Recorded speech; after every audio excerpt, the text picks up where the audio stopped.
Sweet YouTube, welcome back to another of my videos. So today, what I'm going to be doing is I'm going to be sharing my tips for getting through a gaming backlog. So when I first started seriously collecting last year, I quickly realized that it is so easy to start building a gaming backlog alongside your game collection. So the first tip on how to get through your gaming backlog is organize your game collection. I did this using an Excel spreadsheet, and you can see that in the card up there. There's numerous other websites you can use to track your backlog. You don't necessarily have to use Excel, but it doesn't really matter how you organize your game collection, just so long as you know what your backlog is and what it looks like. For me, there is no point trying to get through a gaming backlog if you haven't a clue what your backlog is. Plus, if you do go through your gaming collection, catalog it, know what you have, you can rule out games that you don't necessarily want to complete, but they're games that you have. Tip number 2 is, once you know what games you have in your backlog,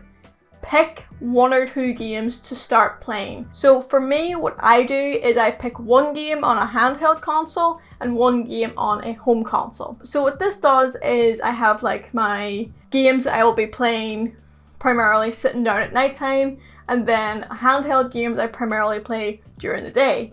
So it means that I have this nice little split. So I'm kind of killing 2 birds with 1 stone when I'm playing. I'm getting through 2 games per day. The only console that this doesn't work for is the Switch, because the Switch is both handheld and a home console. So if I'm playing through a Switch title, I usually get through them pretty quickly because I'll be playing it in handheld mode all day, and then when I come up here at night, I dock my Switch and I'm playing the same game. Doing this kind of method, you might get a little bit burnt out with playing the same games. So what I like to do is I have games called breather titles. So these are games like Animal Crossing, The Sims 4, City Skylines, and these are titles that I play in between playing my backlog. I feel like having these breather titles or burner titles or whatever you want to call them in the middle, it really does help you to enjoy and relax with playing video games. You don't feel like you're under pressure to complete anything. You're just like, oh, I'll pick up my 3DS and I'll play 20 minutes of that, and I'll pick up my Switch and I'll play some Animal Crossing now. And you have that kind of that choice. It's like when you're watching a TV show, you don't just strictly watch that one TV show for a week. You might watch a wee bit of Friends in between. So my next tip is, if you start playing a game and you don't enjoy it, stop playing it. You don't have to complete every game you have.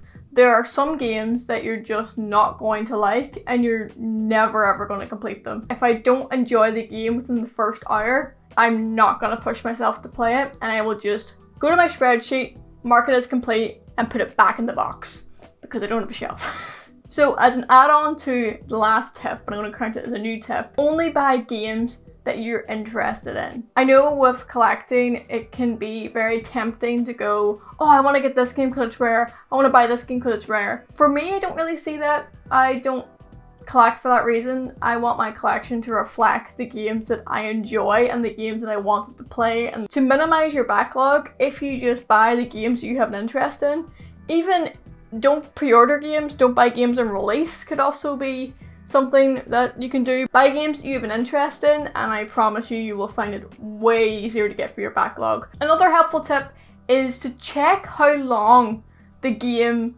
lasts. You can do this on a website called howtobeat.com. I'm pretty sure this is every game collector's or game player's flipping go-to website. I done it for when I wanted to get through my gaming backlog, and I kind of looked and went, right, what games are like shorter? Because if you get the short games done first, you could get like 5 games done in a week. Like, I completed Hidden Agenda in like 1 night because it was a 4-hour game. However, big games like RPGs can be very, very long. Those games do require a little bit more of a commitment. If you really, really want to get into an RPG and you just want to play that game solely, it can take a lot of hours to get through that. So if you got a lot of RPGs in your backlog, you might have to just book a month off work and just do that all day.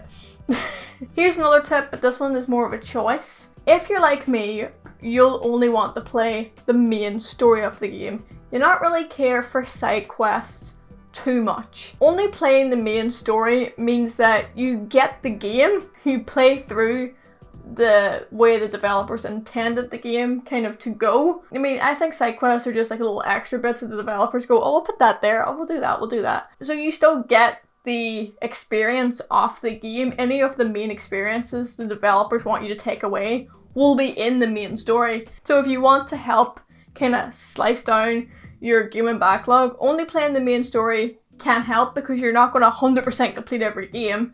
You're going to complete the game, but it'll take you less time because you didn't do the side quest, basically. And lastly, here is my last tip. Don't stress about it. Games are supposed to be fun. Everybody who is into something has a backlog of something. For example, my mum likes reading. She has a lot of books on her bookshelf she hasn't touched yet.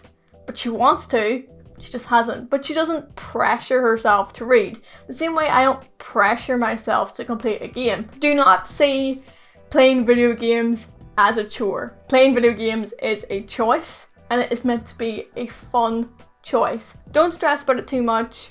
Play whatever you can, get the hours in when you can. You will get to a point where you're thinking, okay, this backlog, it looks manageable now. So yeah, that is my tips on how to get through your gaming backlog. If I missed anything or there's any points you want to add, please, comment down below, let me know, because it might be something that might help me out with my backlog. But I think that is all the tips that I have to share with you. So thank you guys so much for watching this video. If you did enjoy it, please give a big thumbs up. Another subscribe with love, and hopefully I will see you guys in the next video.